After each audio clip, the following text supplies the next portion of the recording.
ஏங்க வணக்கம் வணக்கம் ஏங்க வணக்கம். நான் தாங்க வருங்கால முதலமைச்சரு.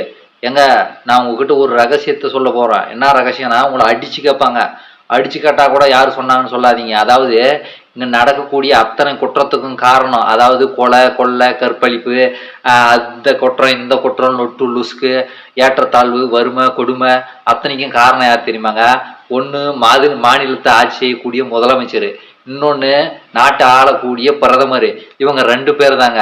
இவங்களுக்கு ரெண்டு பேருக்கு போதுமான அறிவு இருந்தாலே இந்த ஒரே ஒரு குற்றம்னு சொல்றது கூட ஒரு குற்றம் இருக்காதுங்க. ஏங்க உண்மை அதுதாங்க. நான்லாம் அரசியலுக்கு வந்தேன்னா ஒரே வருஷத்துல குற்றம்னு சொல்றதுக்கு ஒரு குற்றம் இருக்காதுங்க.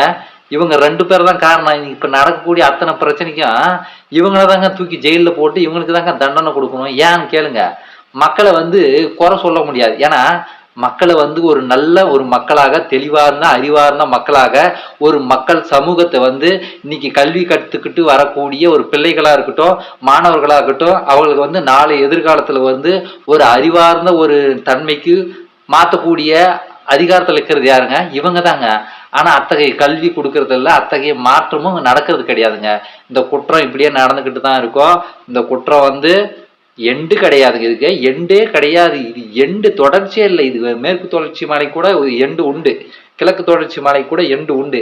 ஆனா இதுக்கெல்லாம் எண்டு கிடையாதுங்க. இவங்க ரெண்டு பேர் தாங்க.